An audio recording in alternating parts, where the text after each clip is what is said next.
Well, thank you, Cheryl, for taking time with me. I am trying to be North America's MLBB reporter.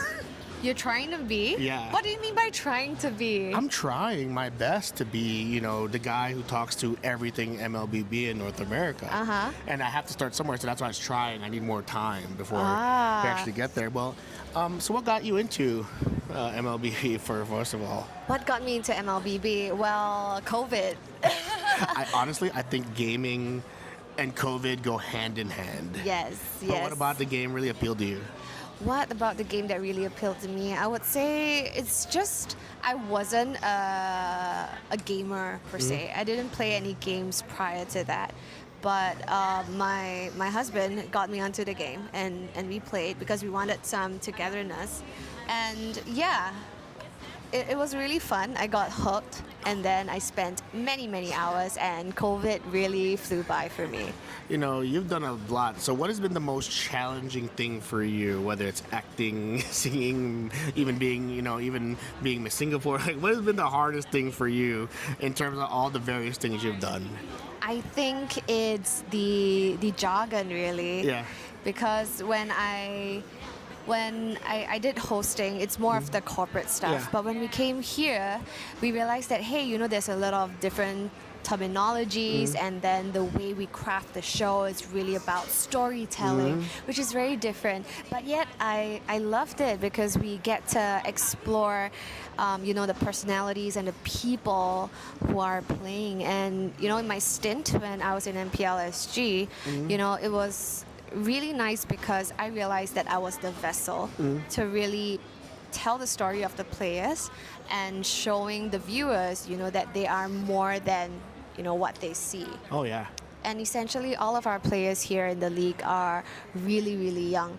So I think it's really good to humanize them because I think people can be quite harsh on social media. Oh, very, very. I would know Yeah. very well because I, as a sports reporter, you see what they say to players. It's really bad, and especially in some spaces. Exactly so. And the thing is, they're so young. Yeah. And they're so young. And I really hope that people will realize that or be kinder with their words because they're really young, individuals. Yeah. And they're young individuals, but they're also kind of like still in a space that's very foreign to them. This is, professional gaming probably wasn't in their minds when they started playing the game. So for you to see them kind of adapt on the fly, so to speak, and grow in front of you, how rewarding has it been to see some of the players, particularly like Vivian, who I heard was a very introverted. Vivian introverted? I heard that from someone, and it's kind of funny. Okay. But I would say the girls have flourished over the seasons. Yeah. We have seen Chiboy actually like in 2014, if I'm not wrong. And look at her now. Yeah. She's a meme machine.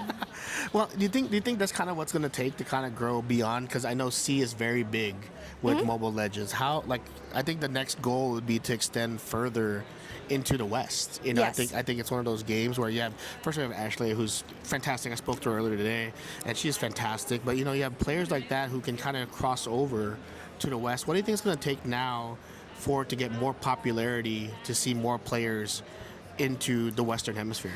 Okay, we're going to bring it back to right now in the tournament here at MWI. We see the rise of, many rising regions. We see, China. We also see Cambodia.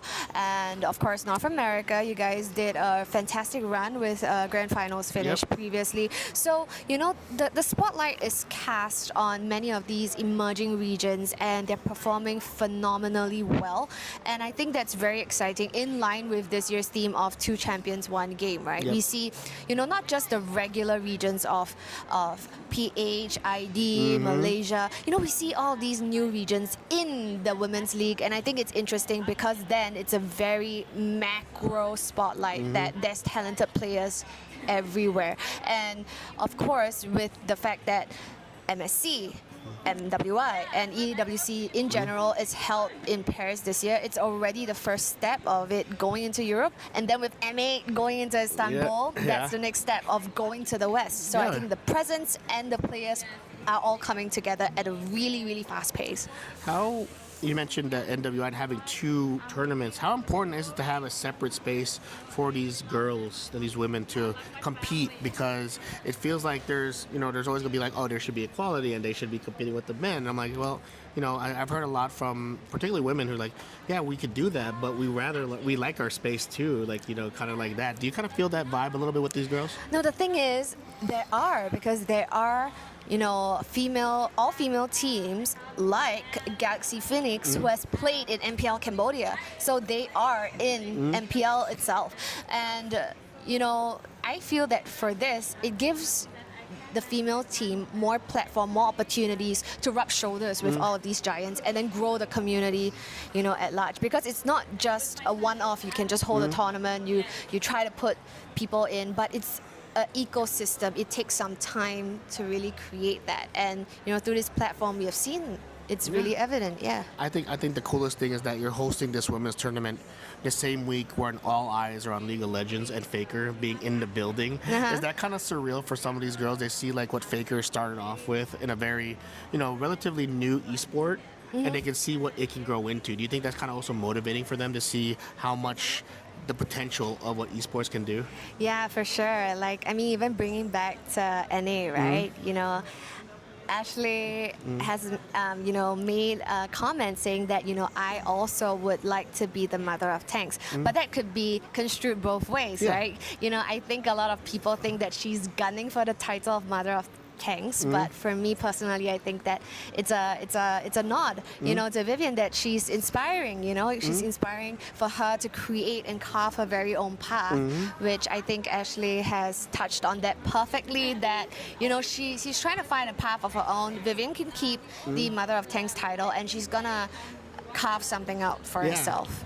And I think that's the cool thing, is that they get to see these players grow, and that's a cool thing. You get to meet your idols. Yeah, and for many of them, they probably were never dreaming of, let alone playing at a tournament internationally, but being in the same building with Faker and all the guys who are like Korea League of Legends players, to the point where they could just be in the players' lounge hanging out. They could just take pictures. And here's how crazy it is that I talked to Deos, League of Legends coach for Sentinels. He wants to meet the Mobile Legends Filipino team because he's Filipino-Canadian. But he didn't realize how big Mobile Legends in the C region was. He didn't know. He just needs to make a trip. Yeah, I know. But to Southeast Asia or even Philippines. Everyone is just doing this. Oh yeah, no. I talked to AK, who AK is a Filipino Tekken player. He's gonna be here in a few weeks. He says, oh yeah, even I play.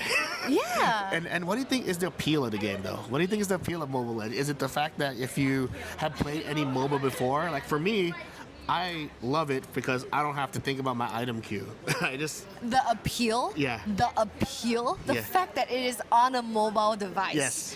When you're eating, when you're waiting for commute, I'm bored. What do you do? Let's whip out our phones. And that's how accessible it is. You don't have to be like, oh, wait, let me get home, or let me do this. It's so accessible. Everybody can. And that's why, and I said, when I went to the Philippines so many times, you'll see everyone everywhere just by the curb and just playing. And I think that's how infectious the game is.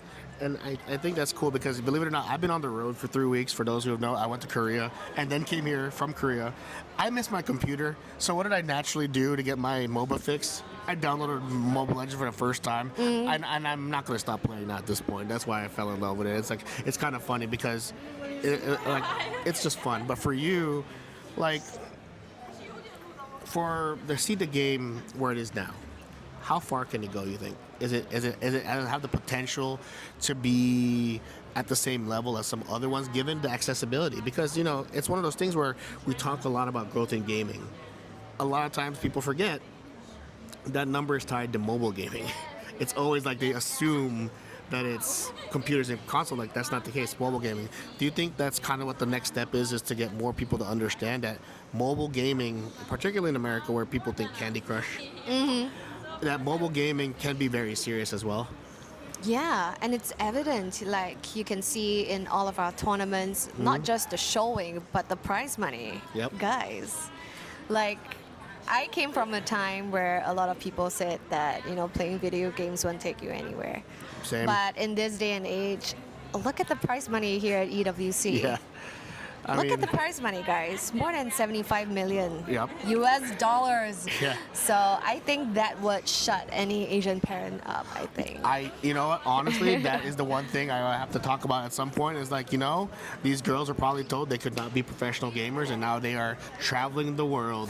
And this is what I love, because it's evident that you shouldn't tell a person, or by extension a woman, what you can or cannot be, because as a female there's so many titles that slapped on us, like you gotta be a wife, you gotta be a good sister or a good sibling, or potentially a mother or a wife. There's just so many different titles, but I feel that through this you get to be who you want to be, and probably inspire some people along the way.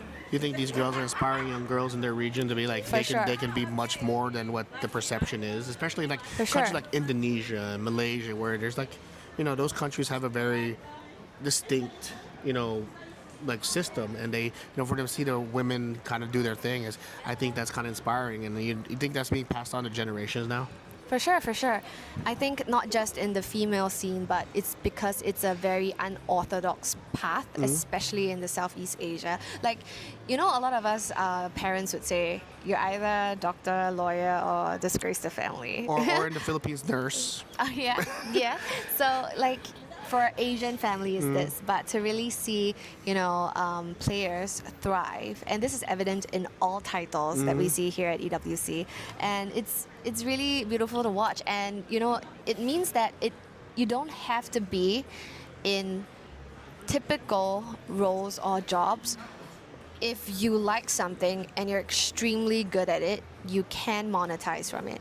And also by extension, creators as well. We see a lot of people who love the game so passionately, maybe not mechanically gifted, but then you can be a great, really popular streamer. And there's just so much possibilities. Yeah, and I just think that's kind of the big thing here. You got TikTok, you have Facebook, you have all these other platforms that can really grow your audience. But I think the more important thing is that for me, as someone who comes from NA, but understands like how prideful like all these countries in the C region are, especially from the United States. I know like Arcadia is like that's booming with the Filipinos, and they would love to hear about like things that are beyond like sports and just accomplishments they make. So I feel like this is the ability to kind of show people around the world that these are legitimate like game changers. And I think that's kind of cool. Well, thank you for your time. I really appreciate it. I mean, this has been a great tournament. It's my first time covering Mobile Legends Bang Bang in general. I mean, because truthfully, it's funny, I started fighting games, went to League, and I was like, okay, so I need a week to come to EWC. And I'm like, well, what else can I do? I'm like, I don't want to just come for League. So I was like, let's look into Mobile Legends, particularly the women's tournament. Like, I think, I think it's the best one. You picked the best one, honestly, because here's the exciting thing, right? When it comes to Gen G, they were in the grand finals last year of MWI. And this is not just in the female tournament, this is in all time in the open circuit, the first NA team to ever make it to the grand final. And that's the fantastic thing. And that's made by the women's team. Yep. And I think that's the best thing, is that we see so much growth and everything else. Well, I hope this is not our last chat together, because as I try and become Keith's favorite person in the North American region, because it's so fun. But yeah, well, thank you for your time. I really appreciate it. I hope you had a good conversation. I did. Because we like having fun here. So well, thank you so much. Thank you. Right, bye.